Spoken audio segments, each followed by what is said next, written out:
Praise the Lord. உன் கல்லறையில் என்ற தலைப்பு உங்கள் மனதை அசைக்கிறது அல்லவா? தொடர்ந்து கேளுங்கள், உங்கள் பதிலை கூறுங்கள்.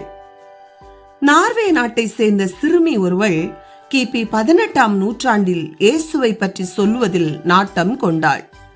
யாரை பார்த்துவிட்டாலும் எப்படியாவது 2 கேள்விகளை கேட்டுவிடுவாள்.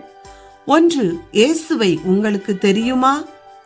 2, இன்றைக்கு ஆலயத்திற்கு வாருங்களேன் என்று. ஒரு நாள் காலையில் தபால் வாங்க ஓடோடி சென்ற அவள் அங்கிருந்த தபால் அதிகாரியை பார்த்து சிரித்துக்கொண்டே வழக்கம் போல, இயேசுவை உங்களுக்கு தெரியுமா? இன்று ஆலயத்திற்கு வாருங்களேன் என கூறினாள். ஆனால் அவனோ ஒரு கம்யூனிச தீவிரவாதி. சிறுமியினுடைய தகப்பனார், ஏன் அவனிடம் போய் இதை கேட்டாய்? அவன் உன்னை துன்புறுத்துவானே என எச்சரித்தார். ஆனாலும் அந்த சிறுமி தயங்கவில்லை.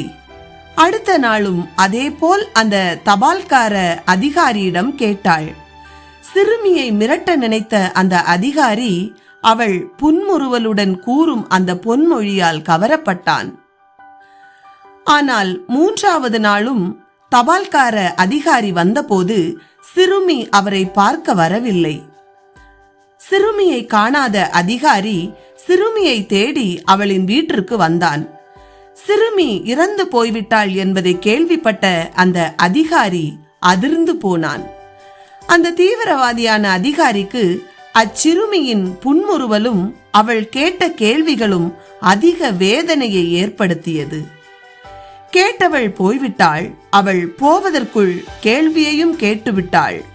அவள் கேட்ட கேள்வியோ போகவில்லை.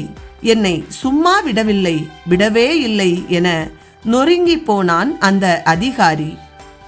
ஓடி சென்று சிறுமியின் கல்லறையை ஏறிட்டு பார்த்தான் அந்த தீவிரவாதி.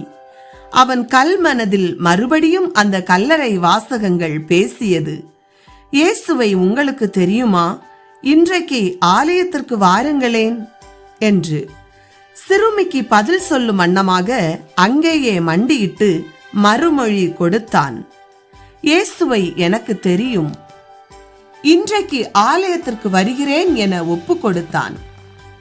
எனக்கு அருமையானவர்களே, சிறுமி ஒருத்தியின் புன்முறுவலுடன் கூடிய கேள்வி ஒரு தீவிரவாதியை திருத்த முடியும் என்றால், நீங்களும் ஏன் இதை செய்யக்கூடாது?